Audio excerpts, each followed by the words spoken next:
So why is healthcare and the fact that it affects literally everyone a necessary thing for the Democrats in order to have a snowball's chance in hell of winning the shutdown issue? It is because most people aren't paying attention to literally anything.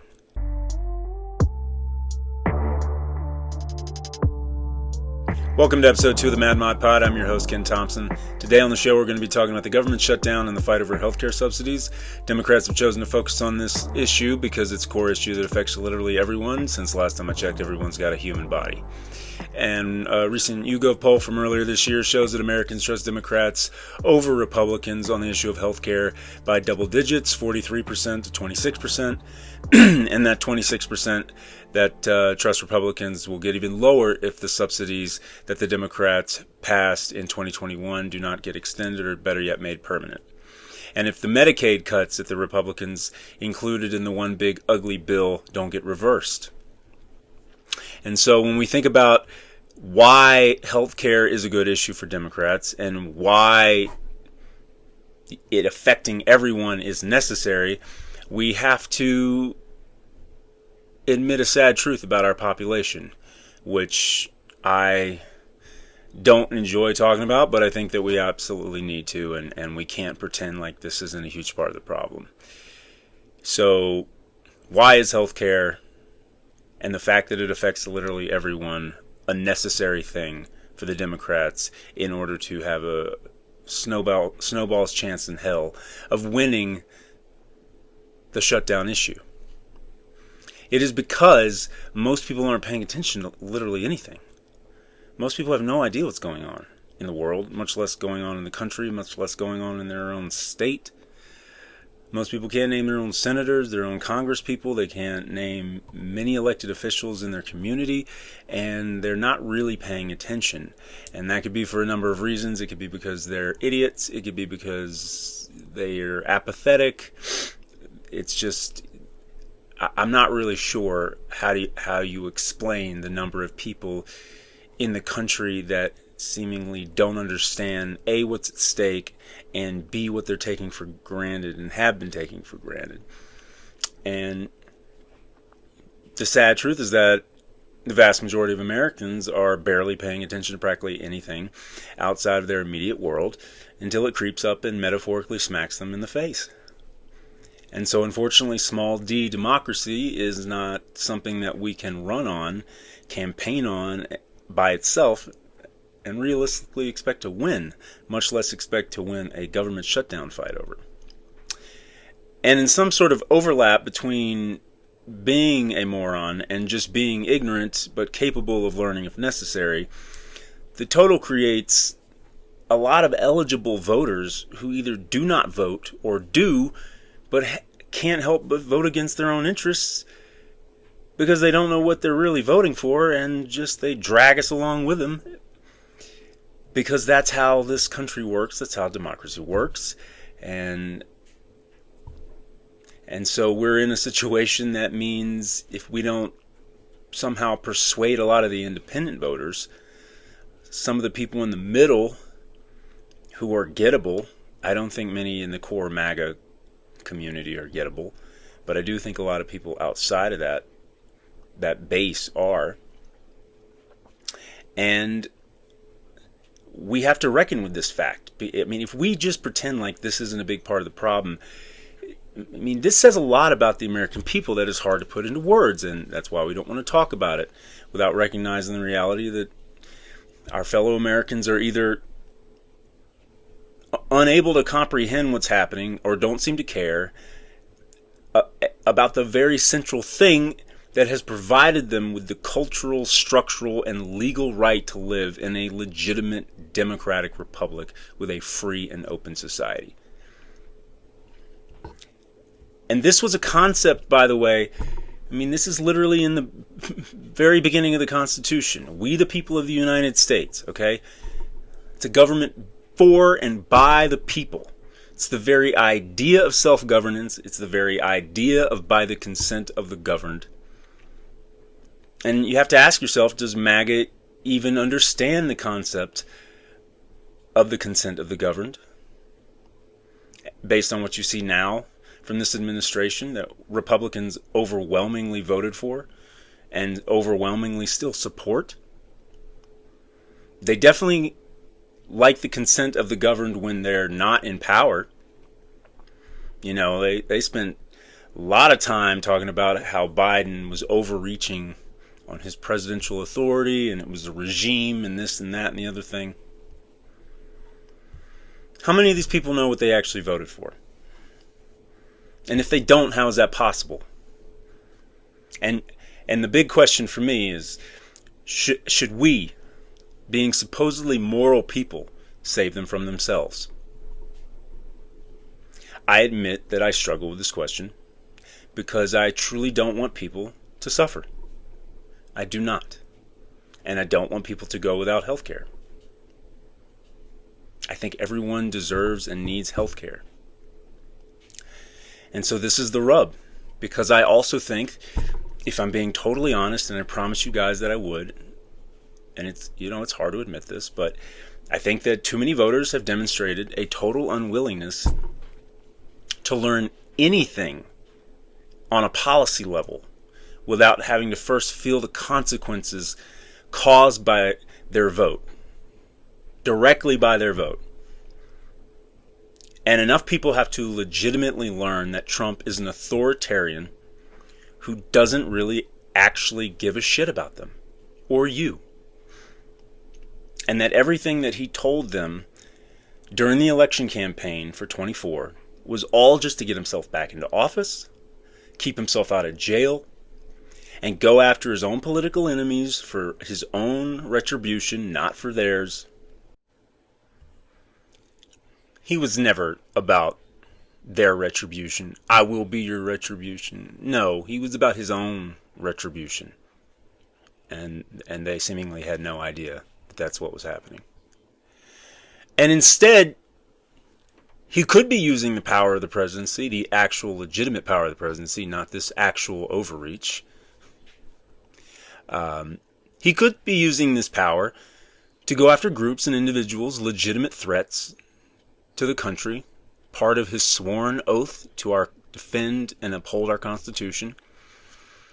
And he could be using that power on behalf of the American people instead of on the American people.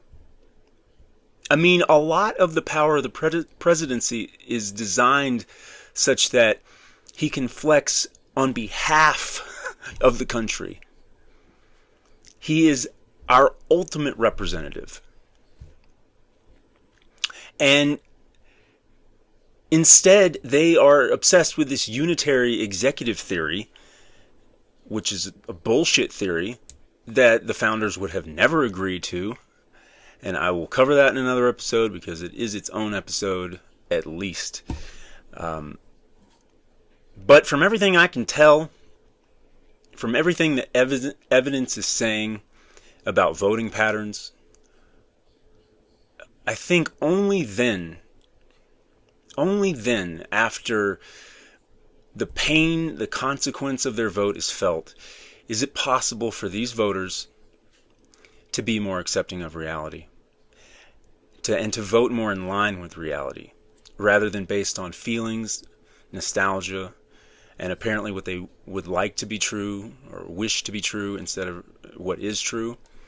And this is a big problem because if we have a huge block of people who are this confused about what's going on in real reality out there, we could be having to choose in every presidential election between democracy or authoritarianism, and that is completely unsustainable. And there are so many examples online, many of them from comedians and people who are very good at interviewing people in a sarcastic kind of way when they're dealing with people who are not that bright or seemingly at least not intellectually curious. And these examples, I mean, all they do is put a magnifying glass on this problem. Go Trump! Yeah. Woo. trying to get a feel for people where they stand on the issues. Do you believe schools should be teaching critical race theory? No. Why not? I feel like, honestly, it brings about more racism, bringing more issues around that don't need to be. What is critical race theory for people that don't understand it? See, I really don't even know. I'm assuming. Can you explain it a little bit to me, honestly? Yeah. Do you think Americans should ban fracking? No. You don't? No. Do you feel strongly about fracking? That's a good question. Not to drill this point home, but people that are involved in fracking, what are they doing? I don't know. Do you think Trump or Harris would be better for the GDP? Well, Trump's going to be better at anything than her. She can't even speak, let alone look at you. I mean, yeah, she's not good for anything. In terms of the GDP, do you think she has an understanding of what it is? Do you think she could even define it? Probably not. Can you? No. Do you think we need to keep socialism out of the government? Yeah. You do? Yeah. Don't end up like Canada. No. How about Marxism? Marxism? No. You don't think we should? Nah. For people that don't understand Marxism, how would you even describe it to them? Marxism, it's putting a point on somebody that, it's kind of a judgment thing. It's kind of basically, it's a stereotype. Right. Mm-hmm. Do you believe the deep state needs to be stopped? Deep state. Yeah, but how do you do it? Who knows? It's like saying we need to sweep the sand at the beach. I mean, you know. What is the deep state? Good question. Do you know it? I don't know. I've never met them yet. They're real secretive, the some bitches. A lot of people have conflicting feelings about DEI. What's your main takeaway? DEI, I think it's a good thing as long as you don't misuse it. When you misuse it, then I think it's a bad situation. What is it? What does it stand for? The DEI? DEI? Yeah. Yeah, that's I don't know. Do you think we should ban DEI? That's debatable. Very debatable. Very debatable. And what is it for people that don't know? About the DEI? Yeah. I just think it's too corrupted, or at least that's what is projected, is that it's very corrupted. What is it? That's a good question. What is it to you? What is it to me? I mean, it's pretty much the acronym what it stands for, I think. Yeah. The DEI? Yeah. Yeah, then that's what it is, I That's think. what it is. It is what it is. It is. And it is those three letters. Yeah. Do you think we should ban DEI? I think so. You do? I think so. I think that we should take control over everything. I mean, Donald Trump needs to rearrange everything. Including DEI? Everything. For people that don't understand, what is DEI? Well, they need to really dig in and find out what it is. Everybody needs to figure everybody it out. eats hamburgers, but nobody knows where the meat is coming from. So find out what kind of meat you're eating. It's cows. But and that's what the DEI is. Exactly. Okay. That's exactly right. That's right. So Really honestly think for a second about the lack of mental computing power that you just saw. Look, I know it's anecdotal, and I know it's mostly just supposed to be funny. But there are endless examples of interviews online like that all over the internet. Some of my favorites are with The Daily Show's Jordan Klepper, where he fingers the pulse of America at those Trump rallies. And I commend him for being there on January 6th to document an actual attempt at an insurrection, even though he could not have possibly known how horrific it would be that day. It was nice to have him there, to have some of that footage. And that is why it isn't funny. Too many of these people are unstable. They have demonstrated contempt for facts and reality. And if January 6th was not evidence enough of how sideways things can go, when you have a whole crops of people believing complete nonsense they read and hear online, then we are seemingly incapable of learning anything worth remembering about democracy. Now we're going to hear it from the rioters themselves. Without objection, I include in the record a video presentation.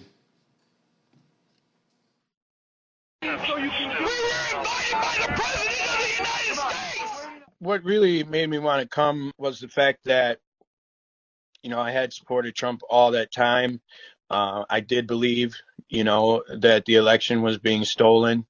And Trump asked us to come. He personally asked for us to come to D.C. that day. And I thought, for everything he's done for us, if this is the only thing he's going to ask of me, I'll do it. We're going to walk down to the Capitol. Did you recall President Trump mentioning going to the Capitol during his speech? Oh, yeah. So that's one of my disappointments. He said he was going to go with us, that he was going to be there. I know why I was there, and that's because he called me there, and he laid out what is happening in our government. He laid it out. But I remember Donald Trump telling people to be there, right? I mean, to support. So you mentioned that the president asked you. Do you remember a specific message? Basically, yeah, he asked for us to come to D.C., that big things are going to happen. What got me interested, he said, I have something very important to say on January 6th or something like that, is what got me interested to be there.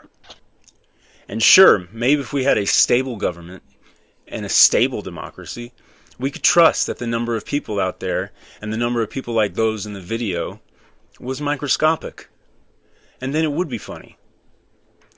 But this MAGA era always reminds me of one of George Carlin's most astute observations. Think of how stupid the average person is and realize that half of them are stupider than that. And if you think that's just a funny line, stick this in your pipe and smoke it. Donald Trump got 77.3 million votes in 2024, up 3 million votes from his loss to Biden in 2020, after a fucking attempt at an insurrection, and up over 14 million votes from his share of the popular vote total in his 2016 win against Clinton. He received 17 million votes alone in the 2024 Republican primary. And then he got another 60.3 million on top of that added into the general. And so we have to take this shit seriously. And you may not ever talk about political issues with these types of people. In fact, you likely do not. But we all know people like what I'm describing, and like what you just saw in that Kimmel video, what you have seen when you see Jordan Klepper and when he fingers the pulse of America and comes back wondering if he can even find one. They remind me of the proles in Orwell's 1984, seemingly incapable of thinking on a deeper, higher level, seemingly unable to understand complex topics, while a lot of times, as you saw in that video, and my guess is because of ego, they pretend to know a bunch of shit that they do not actually know.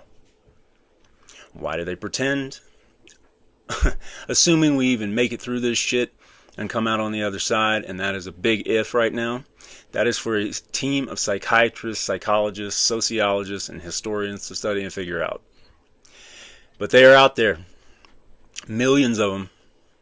They don't know what hardly anything is, how much it costs, what it actually does, who needs it or uses it, and they aren't very curious to actually learn the real answers.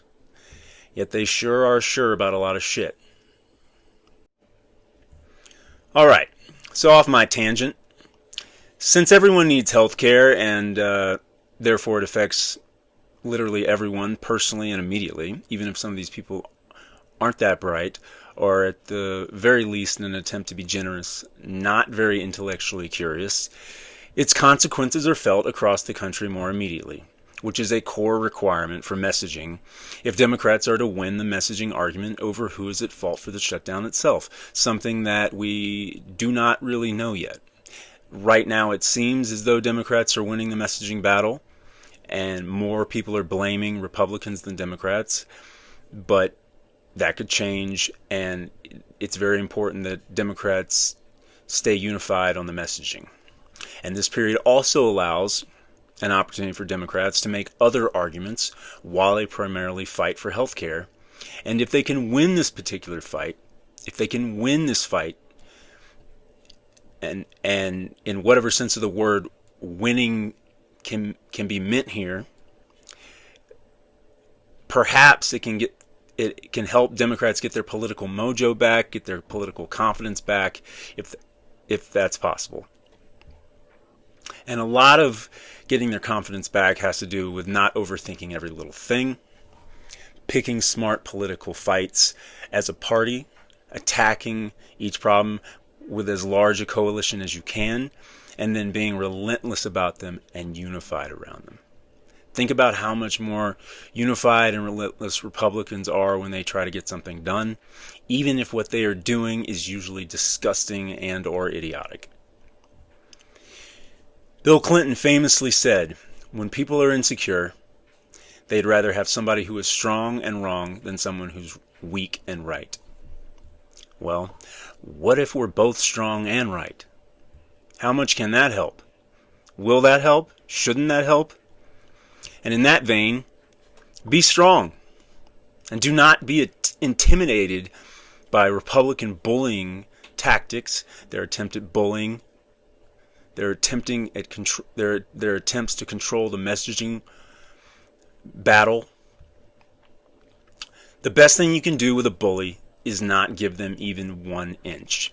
Every single inch that you give them, expecting to be left alone after, will be met with demands for another inch, and then another, and then another. And then if you don't see where this is going and where it always goes, and where Trump has already gone with it, then please do us all a favor and wake the fuck up.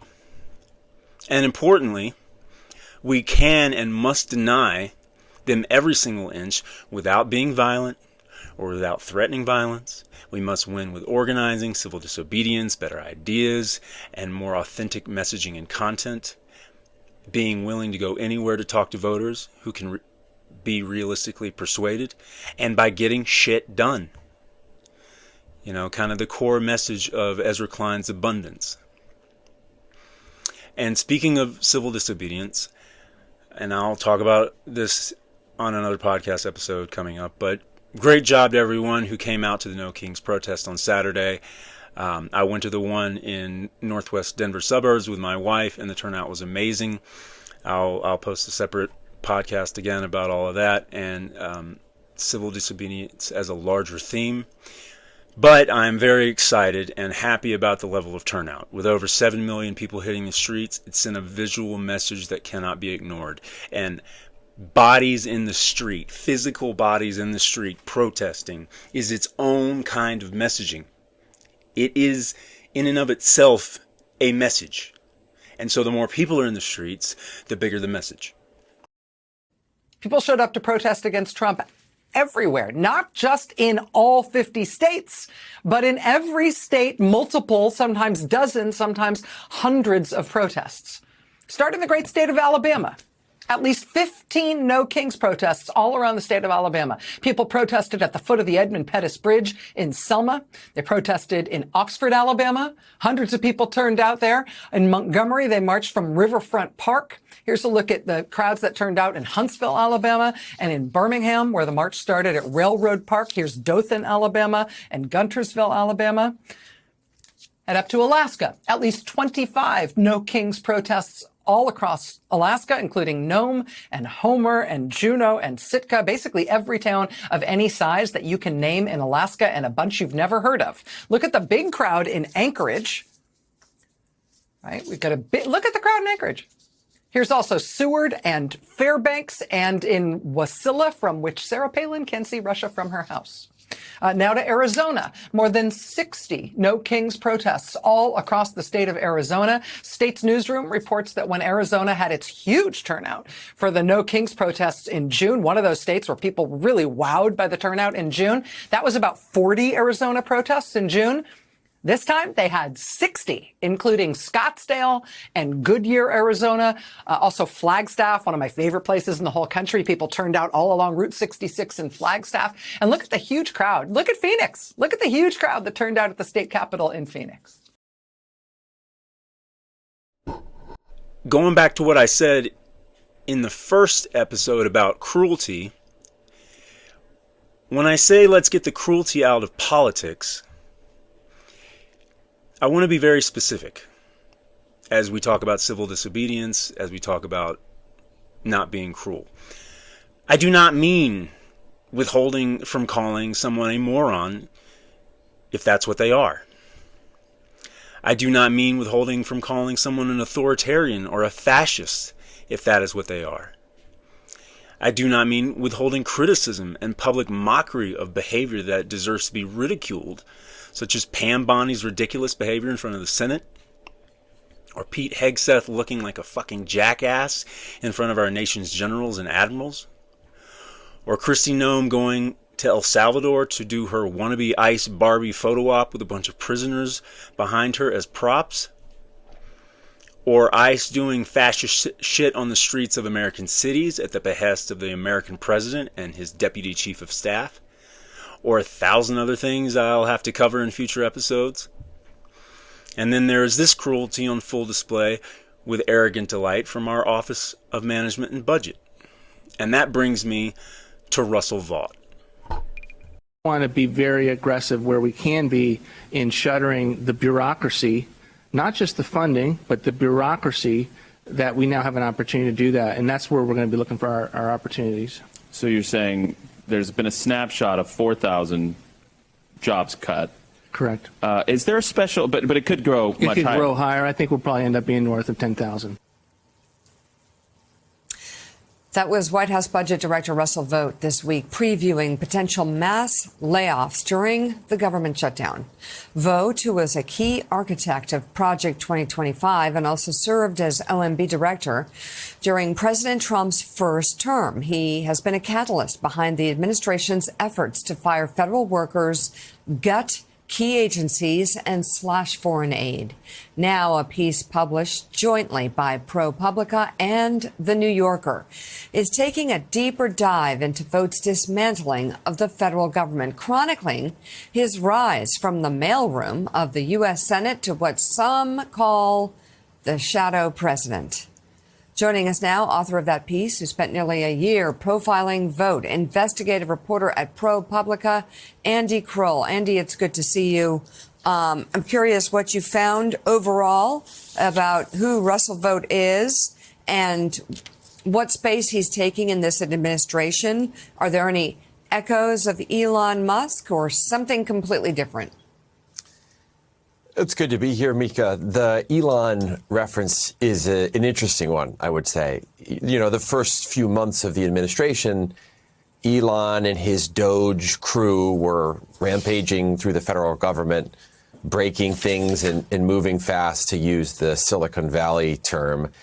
And what Russ Vought has done is actually quite different. Russ Vought is methodical.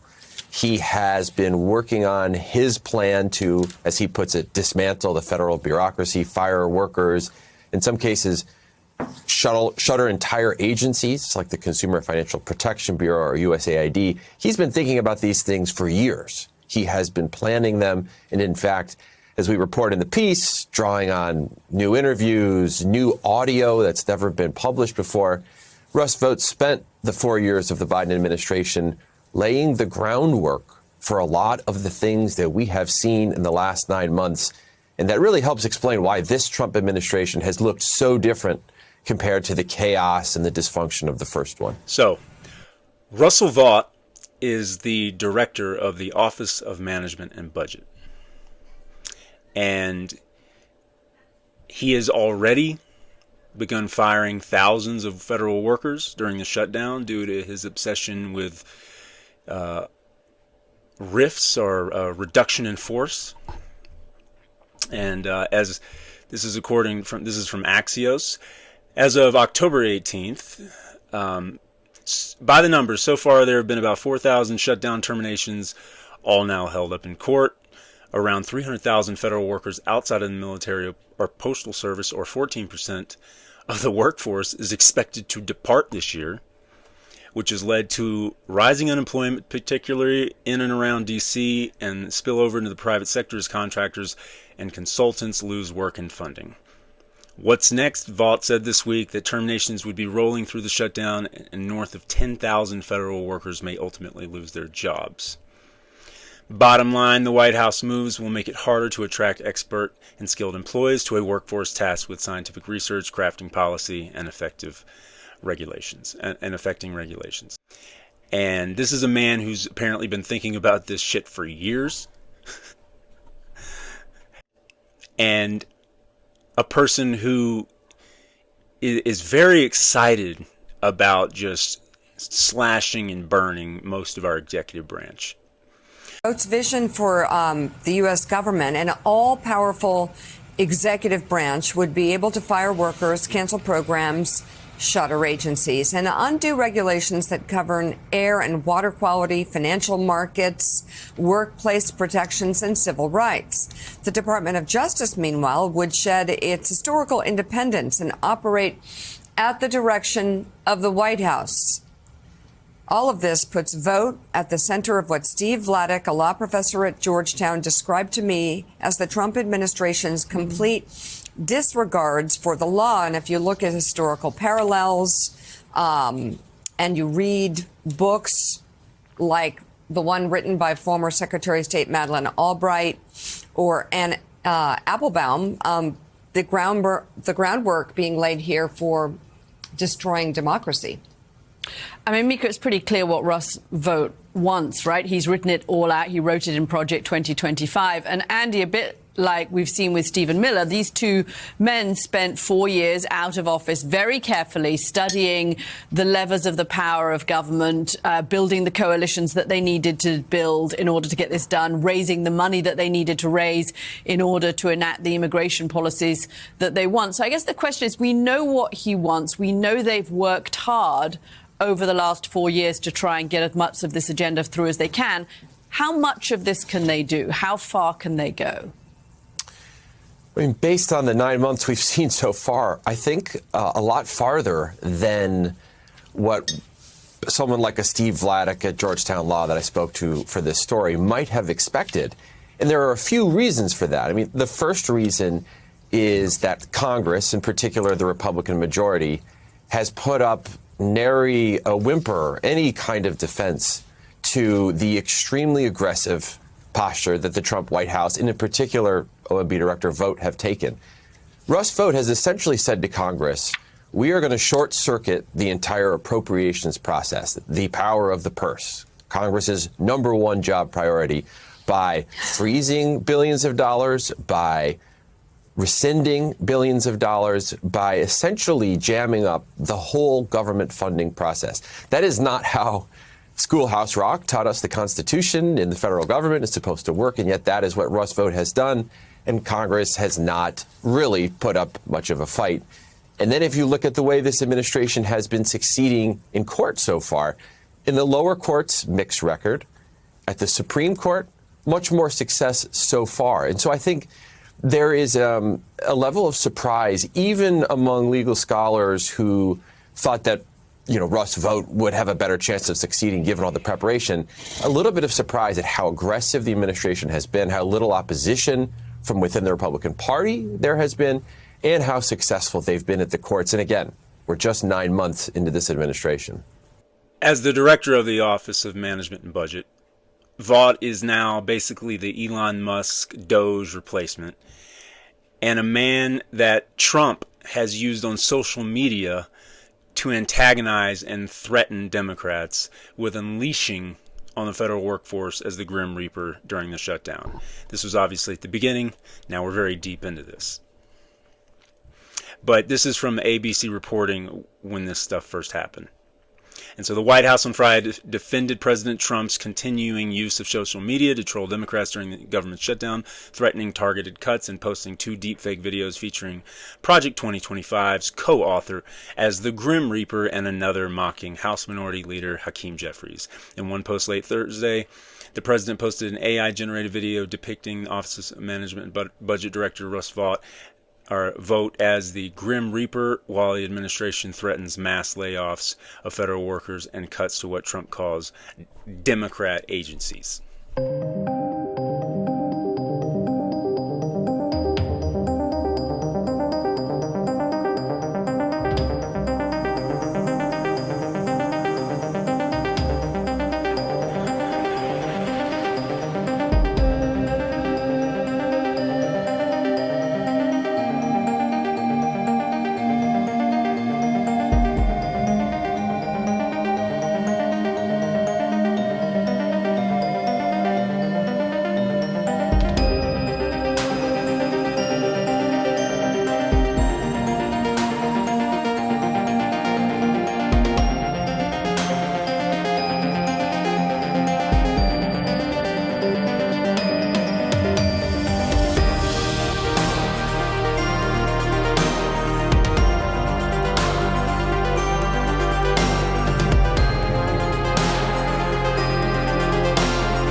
While no major cuts to the federal workforce were made in the first week of the shutdown, Vought has now started the process of firing thousands of workers, like we talked about just a minute ago, with as many as 10,000 jobs on the line, not to mention all of the other jobs that DOJ has gotten rid of. And a lot of these people have had to be reinstated. Some of whom have already had to be reinstated, like at the CDC, because apparently they were fired by accident. And so this is from NBC News. After weeks of chaos and confusion at the Centers for Disease Control and Prevention, employees described the fates of more than 600 workers hang in the balance now that a federal judge has temporarily blocked their terminations. The saga began on Friday when around 1,300 employees at the CDC were told they had been let go.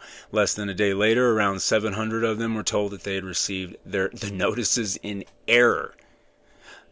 700 received the notice in error at our Centers for Disease Control. The rest seemed to be out of a job until Wednesday, when the judge ordered the Trump administration not to fire any additional workers during the government shutdown and not to enforce the terminations carried out since last week. All this has played out while many CDC employees remain furloughed. And then there is Vance recently talking about the cuts to the federal workforce from, well, not super recently, but from towards the beginning on the Sunday shows. Let me ask you about what's happening here at home, or perhaps not happening, when it comes to negotiations to reopen the government. There were more than 4,000 layoff notices, called RIFs, or reduction in force announcements, that went out Friday to workers across 7 different agencies, including Treasury and Health and Human Services. Take a listen to how the president described this. We'll be cutting some very popular Democrat programs that aren't popular with Republicans, frankly, because that's the way it works. They wanted to do this, so we'll give them a little taste of their own medicine. How are you deciding who gets laid off? Well, the main thing that we're focused on, Margaret, is ensuring essential services remain open. And obviously, in a government shutdown, we have limited funds to work with because the appropriations that keep the government running have not been made. That's thanks to Chuck Schumer and the Democrats. So we're trying to do everything that we can to ensure that low-income women and children get the food services that they need. We're trying to make sure that we pay our troops because that matters for national security. We also want our people to get their paychecks. That's where we've been focused. And unfortunately, what that does mean, Margaret, is that some federal bureaucrats are going to have to get laid off. This is not a situation that we're excited about. We want the government to reopen, but Chuck Schumer and the Democrats decided to shut down the government, and we have to deal with the consequences in the administration, so that's what we're doing.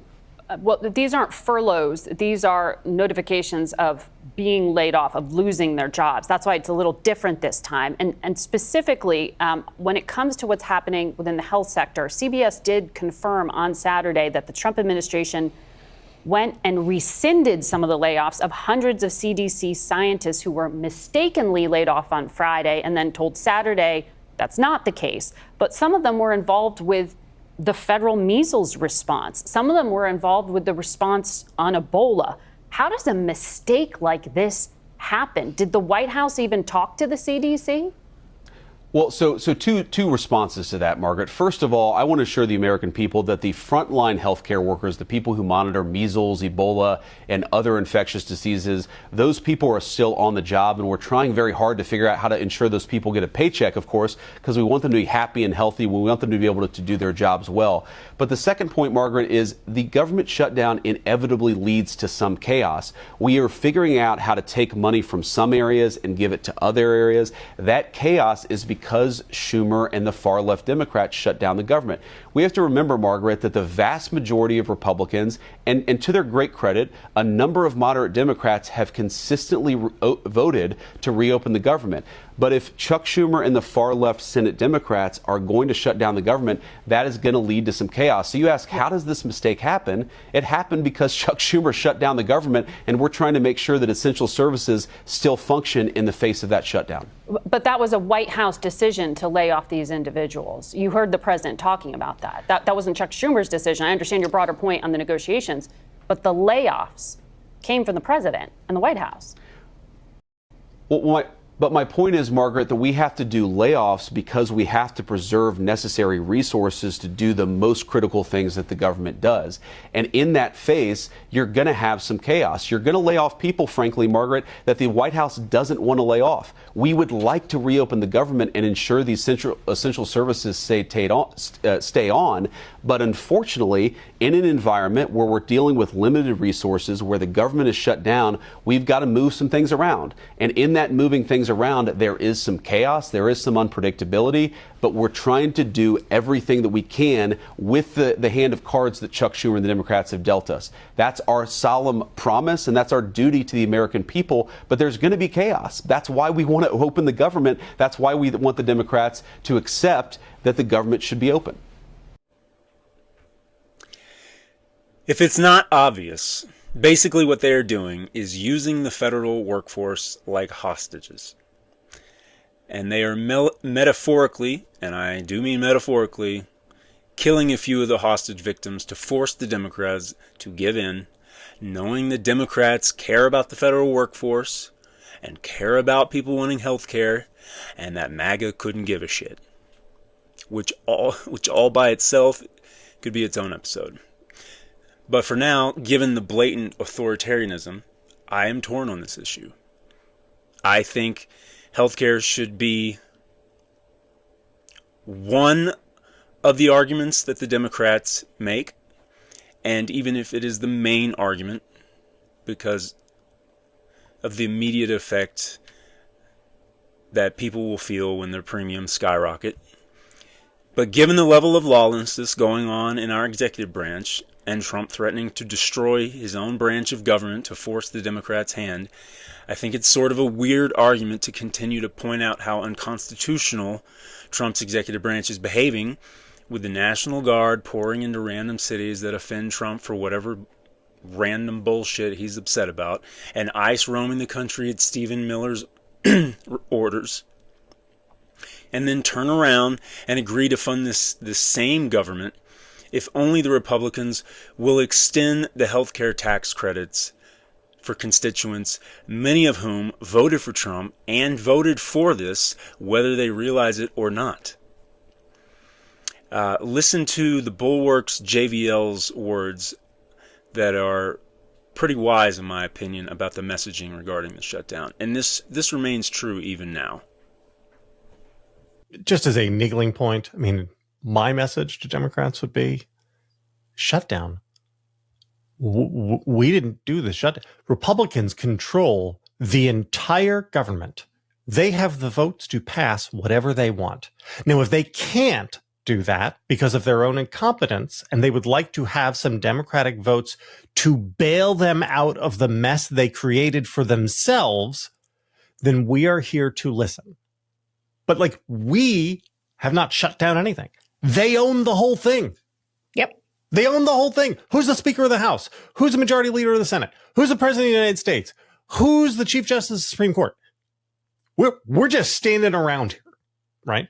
I would not accept any ownership from anybody on anything. Would be like the very top line message I do on everything. Republicans control everything. They can pass this all on their own if they are competent. If they are not competent and they need Democratic help to bail them out, right? Not like, oh, we pass it. If they need us to bail them out of the mess they made, then we demand a federal law that all federal law enforcement may not wear masks and must have identifying badging and markings at all times. The Secretary of State may not have discretion to, on his own volition, just revoke visas. We are going to claw back in statutory language emergency authority powers given to the president because he's declaring a bunch of fake emergencies. And let me this is my basic insight here, is that the reason the Democrats aren't doing any of this is because in their hearts, most of them don't actually think that Trump is different. In their hearts, most of them think, and I just mean the electeds, they think it's just business as usual. JVL is 100% right, in my opinion. Our government, and I do mean our government, is behaving in ways that are completely unconstitutional. Some have described it as we're having a Watergate a week or a Watergate a day at this point, and I think that is that's really on point. Trump is trying to push us closer and closer to full-blown authoritarianism, both in rhetoric and in using the force of the National Guard, and in particular ICE, threatening to use the Insurrection Act on protesters, even for the few who are not being peaceful and not respecting civil disobedience, is authoritarianism. Any people behaving like that, which the rest of us all condemn, those people can be arrested by local law enforcement. And they should be arrested if they are causing legitimately causing violence, inciting violence. However, we do not need the fucking military or the National Guard to handle that, and these cities are specifically demanding that Trump not do this. Never mind the fact that the same assholes doing this are the same ones who championed federalism and states' rights, and now here they are sending the National Guard from Texas into Illinois like it's just another weekday.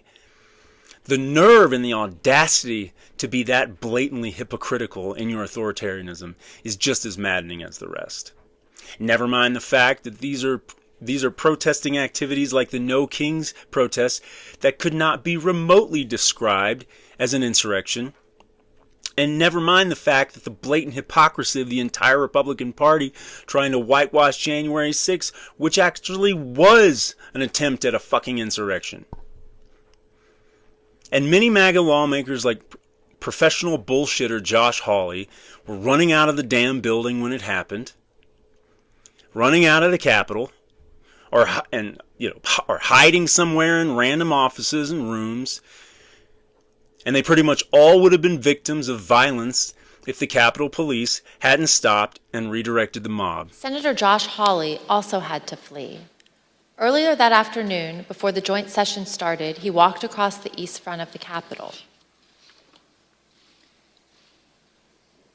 As you can see in this photo, he raised his fist in solidarity with the protesters already amassing at the security gates. We spoke with a Capitol police officer who was out there at the time. She told us that Senator Hawley's gesture riled up the crowd, and it bothered her greatly because he was doing it in a safe space, protected by the officers and the barriers. Later that day, Senator Hawley fled after those protesters he helped to rile up stormed the Capitol. See for yourself.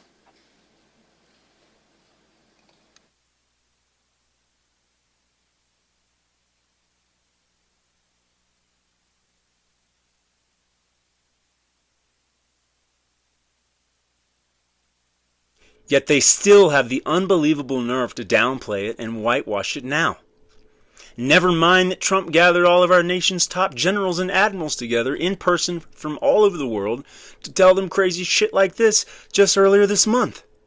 Secretary of Defense Pete Hegseth gathered hundreds of top U.S. military leaders today to tell them there's a new sheriff in town. It's tiring to look out at combat formations, or really any formation, and see fat troops. Hegseth also continued his war on what he calls woke ideology in the military and said physical requirements for women will be the same as they are for men, which is already the case. But it was something the president said today that raised a lot of concern. San Francisco, Chicago, New York, Los Angeles, they're very unsafe places, and we're going to straighten them out one by one.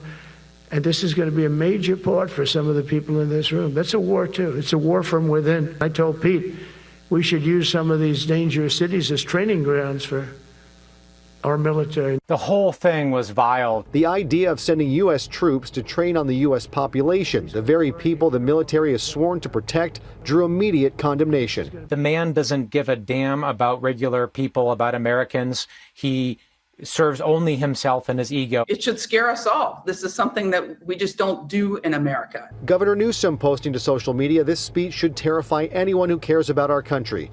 Declaring war on our nation's cities and using our troops as political pawns is what dictators do. This man cares about nothing but his own ego and power. And LA Mayor Karen Bass tweeting, take it from a mayor whose city has been targeted by the federal government once. Nothing about this is normal. The last time the federal government tried to do this, Los Angeles stood firm. Our city will never accept a military occupation. I will cover many of the specific undemocratic and authoritarian activities in other episodes, but they are clearly horrific. For today, I want to stick to the topic of the shutdown, healthcare, and where we might go from here. But the shutdown itself is really about more than healthcare, and it should be. Are Democrats really saying that if the Republicans work with them to extend the tax subsidies for the ACA, that every other thing being done by this executive branch is totally fine and will go ahead and fund this lawless government? Again, the argument only makes logical sense because not enough voters are informed or genuinely seem to care about the lawlessness, or pretty much anything else until it directly affects them. And so again, for the 900,000th time, healthcare affects everybody because everybody has a body. Still, many ignorant people won't know it's affecting them until the actual sticker shock of the new premiums for 2026 hit them, and people are now beginning to receive their 2026 premium notices ahead of open enrollment on November 1st. So if a deal isn't made between Republicans and Democrats to end this shutdown with the tax subsidies restored and the Medicaid cuts reversed, there is already going to be some sticker shock. And though getting the tax subsidies updated and continued is a must for working families, which is a great thing, it also prevents MAGA voters from having to pay any sort of real price for their vote on this topic, any sort of real price for being begged ad nauseum before the 2024 election to not touch the hot stove and flat out ignore all of the warnings. Well, the hot stove is shit like this. Your premiums are going to be doubling or tripling, and you're going to be having to decide if going without health insurance is the only option. And the number of people using the Affordable Care Act exchange has doubled over the last 5 years, specifically because Biden and the Democrats passed ACA tax credits for more of the income brackets in the exchange, in the American Rescue Plan passed in 2021, and again in the Inflation Reduction Act passed in 2022, which extended them through 2025. Which is why they're ending at the end of this year. About 12.9 million more Americans use the ACA marketplace in 2025 compared to 2021, with enrollment growing from about 11.4 million in 2020 to 2021 to over 24.3 million this year. And its 113% increase from 2020 is largely attributed to enhanced premium subsidies made available by the American Rescue Plan from 2021 and the Inflation Reduction Act, which extended them. And so, two important factors related to the healthcare fight. Number one is the fact that the Republican states actually use more of the publicly subsidized health care that is available on the ACA exchange. And in those states, there will be extremely hard hits to the healthcare system if these tax subsidies are not extended, if the Medicaid reverses are not included, and rural hospitals are going to take really hard hits. Rural communities in general it's going to be really difficult for them to have local health care. And I'll let Steve Ratner tee up this whole issue. Americans get their health care in a number of ways. About half of them, a little over half of them, get it through their employer. The rest who have health care get it through the government, some through Medicaid and others through these marketplaces. The marketplaces were created under Obamacare to allow people who don't get their health care in other ways to buy it with some help from the government. And it's been enormous take-up of it, particularly because in 2021, in the Biden administration, these subsidies were substantially expanded to cover more people at incomes. They're still very modest, but up from the bottom. And so what's happened is that between 2025, you had more than a doubling of people enrolling in these marketplaces. There are now 24.2 million people enrolled in these marketplaces. Where was the biggest increase over the last 3 years? It was in red states, 157% increase in the number of people in the marketplaces versus 36% in blue states. You can see that also over here on this map, where you see that a number of red states, Texas, Utah, and so forth, all have over 10% of their people enrolled in the marketplace. Why is this so much a factor in the red states? Because Medicaid was not expanded in many of these states. States had an option back after Obamacare was passed, whether to expand Medicaid or not. The red states often didn't, so their people had less insurance, and so when this happened, they took advantage of it. And you can also see down here, if you look by Republican congressional districts across the country, almost 8% of people are in the marketplaces, whereas only 6.3% of the Democrats. So that's why Marjorie Taylor Greene is so exercised about this, is because it is heavily a red state phenomenon. So let's talk about fact-checking some of the claims that we have heard from the White House. What can you tell us? Well, so the health care cuts. Let me just finish on the impact on red states versus blue states. Red states use these premium tax credits almost twice as frequently as the blue states. And you can see that here. And the average benefit in the red states is $580 a month, which is $5,700 a year is the average benefit people are getting, also higher than in the blue states. And one last point on this, if you look at the increase in uninsured that will occur based on what was passed in the One Big Beautiful Bill, both the reduction in these premium tax credits as well as the Medicaid cutbacks, you can see again that this is going to hit the red states harder. 7 out of 10 of the most affected states will be red states. And so people are waking up to this. And in fact, there was a poll, to the point Claire made about polls, there was a poll that 78% of Americans support these tax credits, and even a majority of self-identified MAGA people support these tax credits. Now, to your point, Joe, on fact-checking, one of the things the Republicans have been saying is that a lot of undocumented or illegal immigrants are getting health care through our federal system. That is simply not true.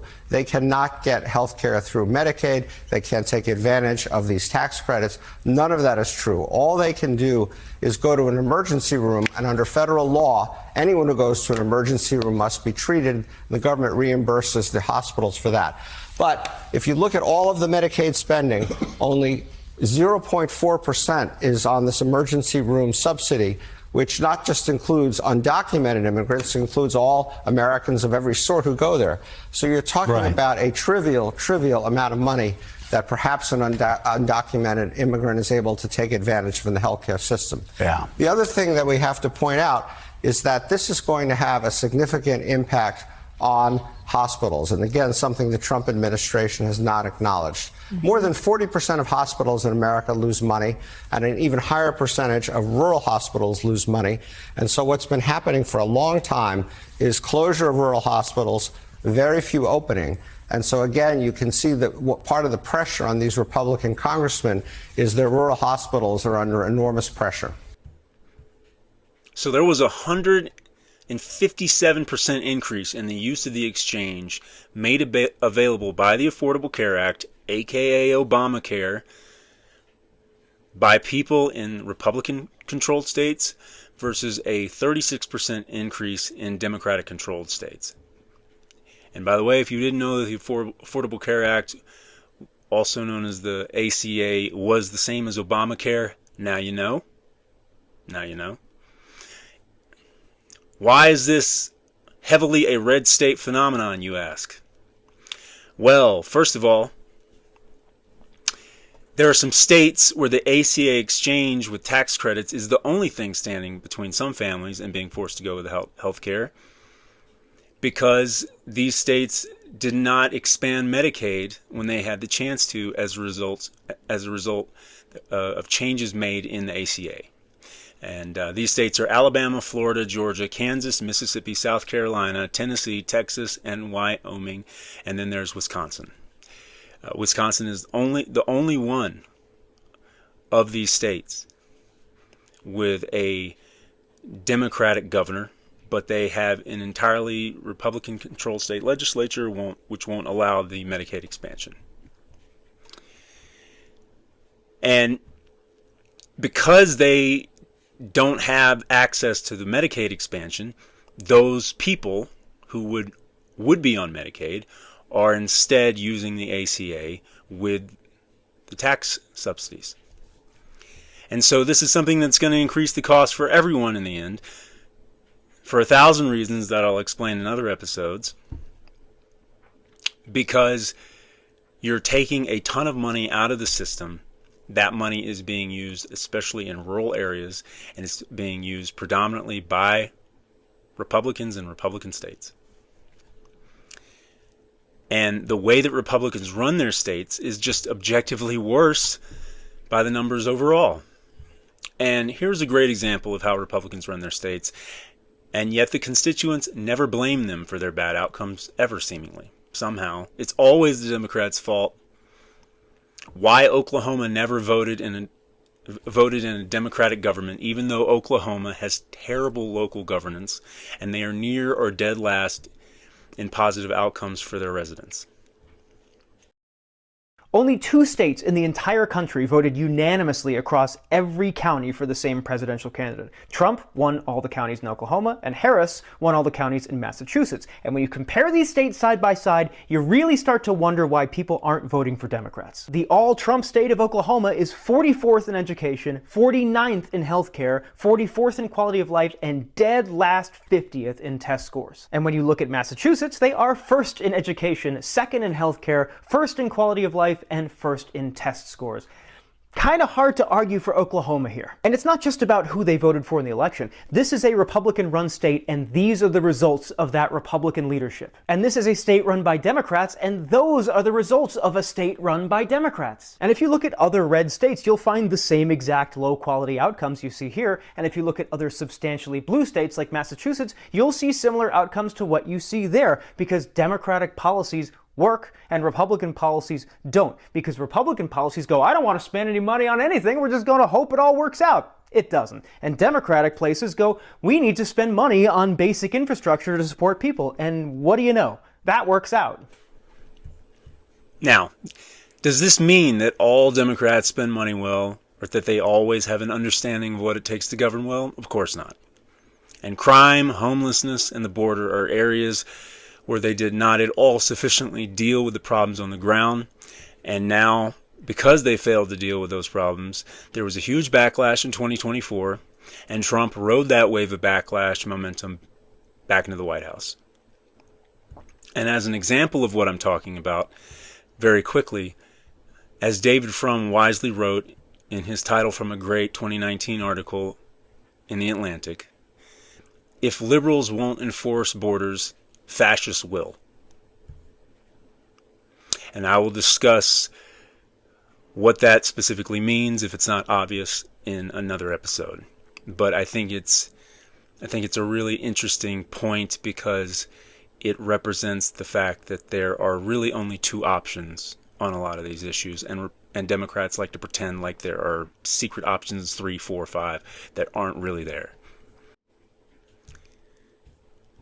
The second big issue here, the second big factor related to this fight, is the fact that Democrats do not trust Republicans in negotiations, because Republicans have demonstrated a total inability to operate in good faith, and trust is everything in a negotiation.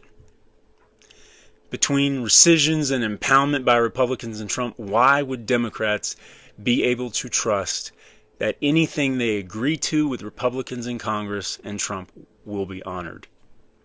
If you're out there following coverage of the shutdown, you're hearing a lot about something called a CR. What is a CR? A CR stands for a continuing resolution, and it basically is legislation that says that the funding levels of the government will just continue as they are for a specified period of time. Now, what's different about this CR is that the president has used unilateral powers to kind of end run whatever the agreements are in Congress. But generally speaking, a continuing resolution is an agreement to fund the government. Let's go into that little disclaimer you mentioned there, the end runs around it. This is a debate about another term people might be hearing called rescissions. What are rescissions?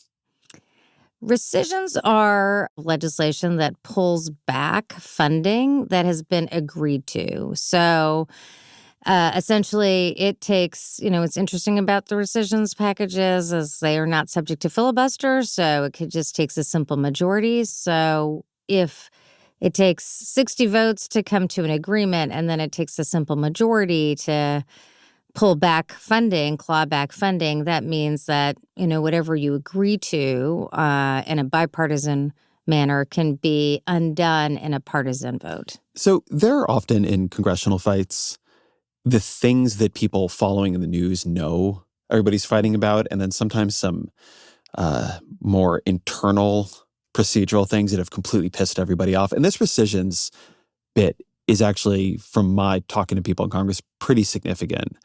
Because what's happening is that you have Democrats and Republicans coming together, making these funding deals. They need 60 votes or more because of the filibuster. And then in what's fairly unusual, Republicans then clawing back money for things like PBS and, public media and USAID through rescissions. And so it has created this collapse in, I would not say Democrats trusted Republicans a lot before this, but the sense that they will now go around the deal you just made has created this harder to answer question of, well, how do you make a deal at all under those conditions? Absolutely. And, I think it's a really combination of things. It's rescissions and then another really self-explanatory term, impoundments. So rescissions are up to subject to a vote. Impoundments are where the president just refuses to spend, the executive branch refuses to spend money allocated by Congress. So the president has just not been spending funds allocated to the National Institutes of Health, to the National Science Foundation, to other elements of the government. And honestly, I don't think we even have a full picture of what the executive branch has really not implemented of these congressional deals. So I think it's really both of these issues.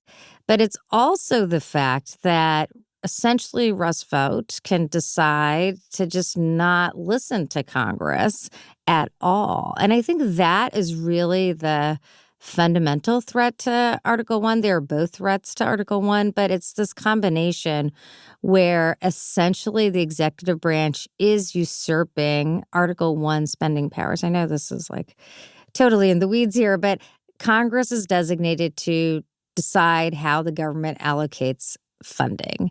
And that's really being watered down. And what's interesting about this debate is I do think probably secretly a number of Republicans, particularly in the Senate, and some in the House who are on these committees, appropriations committees, would secretly like the president's powers to be limited because it really is undermining their authority. But I think you're absolutely right. At the end of the day, we have this, this Washington talk about a clean CR.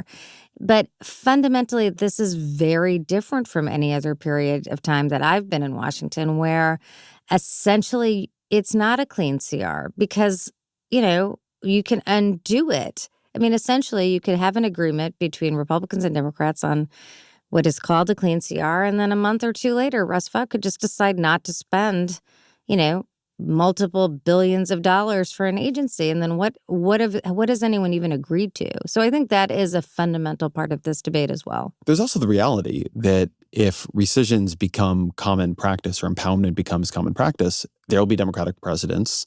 And you can imagine them using that authority, right? There's a big spending deal. It funds ICE to a certain level. Actually, we're unfunding ICE to that level. We're not spending a bunch of the money on certain kinds of border enforcement. It seems very, as you said, it seems in the weeds. But the question of how you do normal congressional procedure when the deals stop holding is a pretty big one here. Republicans are using rescissions. Trump is using impoundment in ways it was not meant to be used. The rescission process is very specific.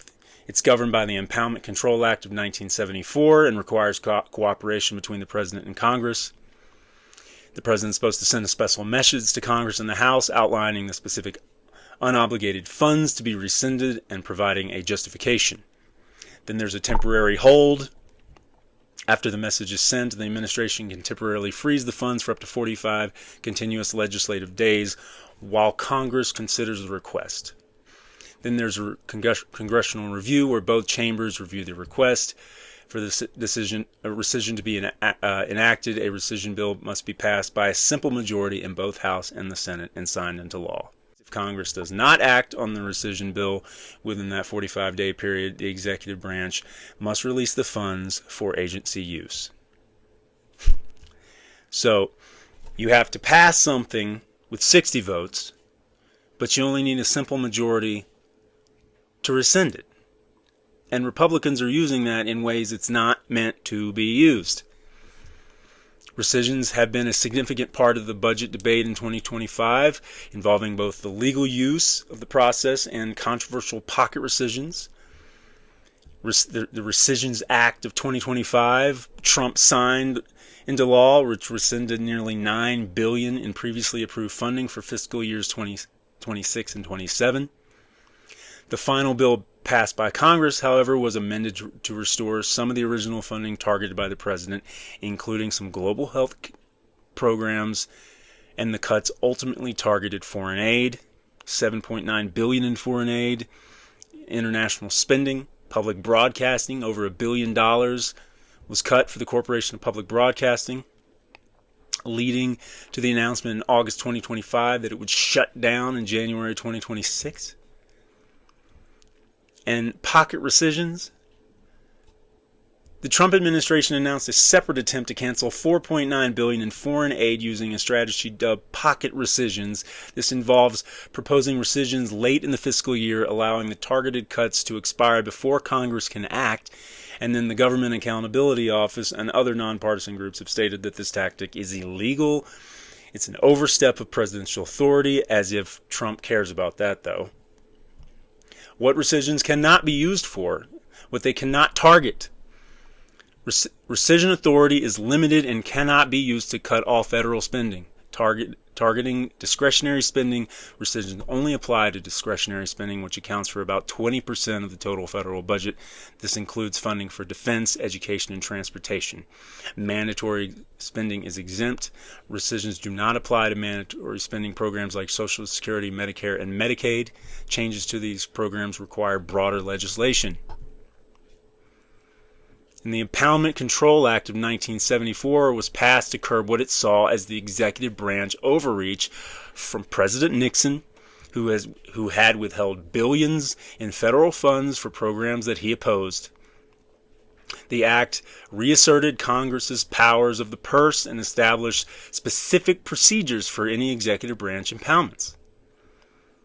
And the ICA identifies and defines two types of impoundments that the president can pursue. A rescission, presidential proposal to permanently cancel budget authority. Like I said, funds can be proposed rescission up to withheld for 45 days.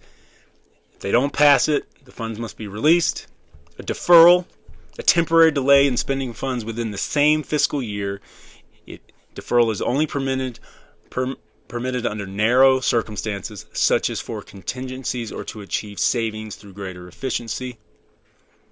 Key limitations on presidential impoundment.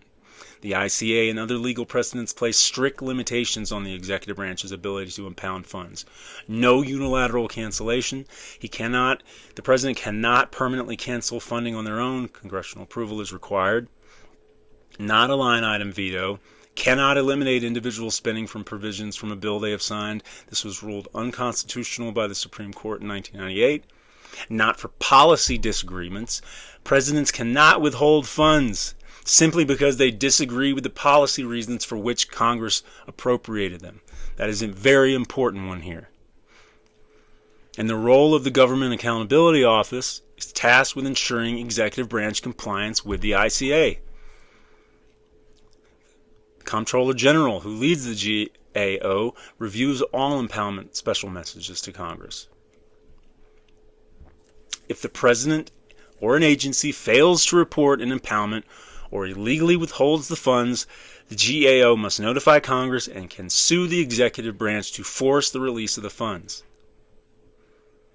And the only reason we're talking about this right now is because of the recent challenges to impoundment authority.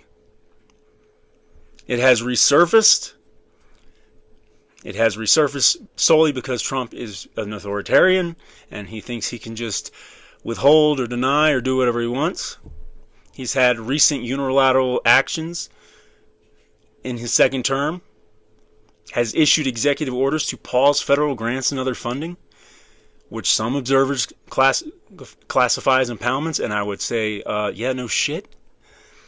Constitutional challenges, while most legal scholars support the constitutionality of the ICA, some in the executive branch argue that the president has inherent constitutional authority to impound funds regardless of the 1974 law. And that goes back into his unitary presidential executive theory, the unitary executive, where the president is the executive branch and can do whatever the hell they want, apparently. And it's not a line item veto. Again, it literally says in the 1974 Congressional Budget and Impoundment Control Act, it's not a line item veto, and it's not for policy disagreements.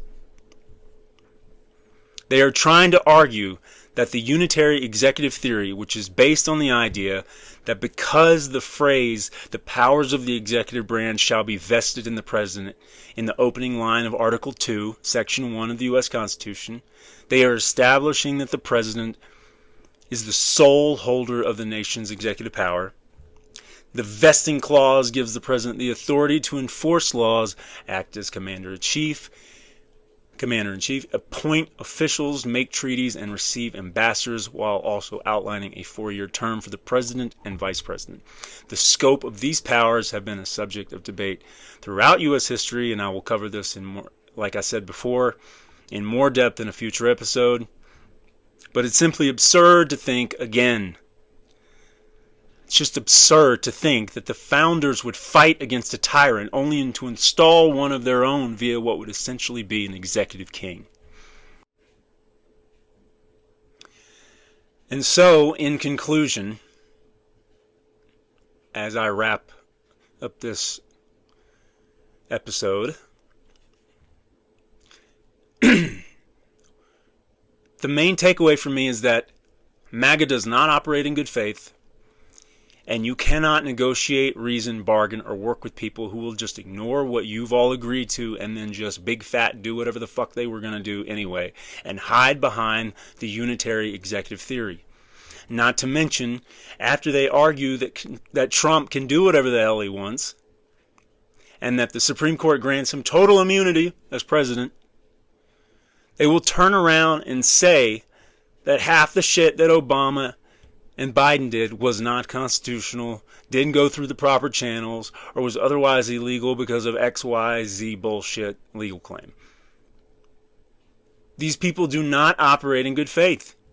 They do not care about their own government or whether or not it hurts people, so long as it achieves their political agenda.